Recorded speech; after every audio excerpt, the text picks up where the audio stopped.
Ingat tukang becak yang pulang kerja temukan rumahnya hangus terbakar? Ini kabarnya, sudah bisa senyum, tempat tinggal direnovasi. Tukang becak bernama Nasir mengalami nasib pilu setelah rumah yang ditempatinya habis dilalap api. Sepulang menarik becak untuk pelanggan, Nasir syok melihat rumahnya hangus terbakar. Momen tukang becak pulang ke rumah terbakar itu sempat terekam oleh warga sekitar hingga menjadi viral pada bulan Juni 2023 lalu. Kesedihannya ini bak menambah kepedihannya lantaran beberapa waktu lalu orang tua Nasir meninggal dunia.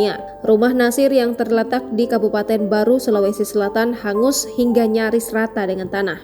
Tidak ada satupun barang yang dapat diselamatkan dari rumah Nasir. Kebakaran itu hanya menyisakan baju yang melekat di badannya dan becak yang digunakannya untuk mencari nafkah. Di video yang viral, terlihat Nasir langsung turun dari becaknya saat melihat halaman rumahnya dikerubungi warga. Di lokasi terlihat juga pemadam kebakaran. Betapa syoknya Nasir melihat rumahnya sudah hangus terbakar. Sejumlah warga berusaha merangkul Nasir. Mereka menguatkan Nasir yang sangat terpukul. Nasir hanya diam dengan mata berkaca-kaca, sementara itu beberapa warga tampak menangis karena merasakan kepedihan hati Nasir. Berdasarkan narasi yang beredar menyebut orang tua Nasir baru saja meninggal dunia. Beliau belum berkeluarga karena separuh hidupnya digunakan untuk mengurus kedua orang tuanya. Belum lama ini orang tua meninggal dunia, tulis akun Instagram @gerakmenebarkebaikan. Netizen yang melihat video tersebut merasa prihatin dan mendoakan yang terbaik untuk Nasir. Tak sampai di situ saja, netizen juga membuka open donasi yang meringankan beban tukang beca asal Kota Baru tersebut. Kini Nasir bisa berbahagia. Rumahnya sudah dibangun kembali berkat open donasi dari netizen. Rumah baru Nasir bahkan jauh lebih baik dari sebelumnya yang hanya berupa rumah panggung dari kayu.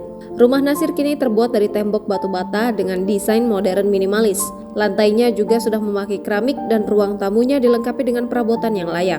Dalam video yang diunggah akun @desain.rumah.idaman, tampak Nasir terus-menerus mengelus lemari kayu di kamarnya yang dilengkapi kipas angin dan spring bed. Saking tidak percaya dengan rumah barunya, terlihat Nasir juga mencoba air keran di tempat pencucian piring di ruang dapur yang mejanya sudah full keramik. Tak hanya itu saja, Nasir pun tampak mencoba pintu belakang di ruang dapurnya yang langsung mengarah ke rumah tetangganya.